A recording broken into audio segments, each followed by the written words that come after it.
सभी श्रोताओं का आल्हा उदल की कहानी में हार्दिक स्वागत अभिनंदन। पिछले वीडियो में मालिन ने कैसे उदल को बचाया आपने देखा। आज के इस वीडियो में उसके आगे क्या हुआ आप सभी के सामने प्रस्तुत कर रहा हूं। बढ़िए कहानी की तरफ। मालिन के घर पहुंचकर उदल ने कपड़े बदले।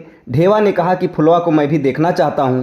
तब दोनों ने अपनी जोगी वाली गुदड़ी निकाली और जोगी बनकर गाते बजाते महल के सामने जा पहुंचे। पनिहारिन दोनों जवान जोगियों को देखने लगी। बांदी ने जाकर रानी की जोगियों की बात सुनाई। रानी ने कहा, उन जोगियों को महलों में बुलवाओ, हम भी देखेंगे। दासी ने देर नहीं लगाई, दौड़ी दौड़ी जोगियों के पास आई और बुलाकर ले गई। राजा ने उन्हें अपने पास बुला लिया। उदल ने बाएं हाथ से राजा को प्रणाम किया तो राजा नाराज हो गया। तब जोगी ने कहा, जिस हाथ से सुमरनी जपते हैं, राम नाम लेते हैं, उस हाथ से अपनी बंदगी करने से हमारा योग भंग हो जाता है, इसलिए बाएं हाथ का उपयोग करते हैं।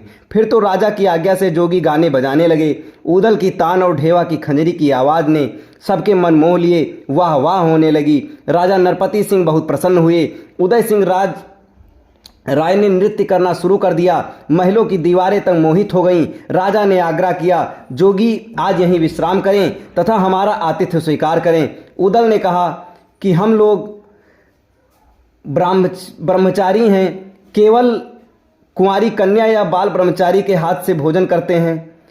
ब्राह्मण के भोजन से हमारा योग भंग हो जाएगा।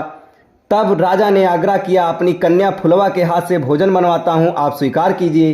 पुत्र मकरंद ने राजा से कहा, दोनों जोगियों को महलों में ले जाओ, फुलवा के द्वारा भोजन तैयार करवाकर इन्हें भोजन करवाओ। मकरंद ने राजा की आज्ञा का पालन किया। दोनों भोजन करने बैठ गए। फुलवा ने स्वयं भोजन परोसा। उदल ने ढेवा से कहा कि फुलवा को भली भांति निहार लो।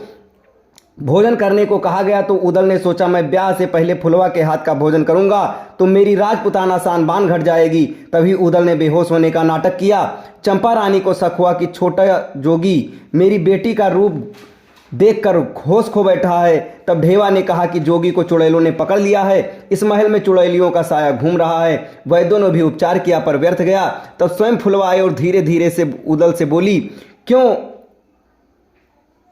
बहाने मार रहे हो, तुम्हारा काम हो गया है, अब जल्दी महोबा लौट जाओ और पूरी तैयारी के साथ आकर मेरे साथ भांवर डलवाकर मुझे ब्याह ले जाओ।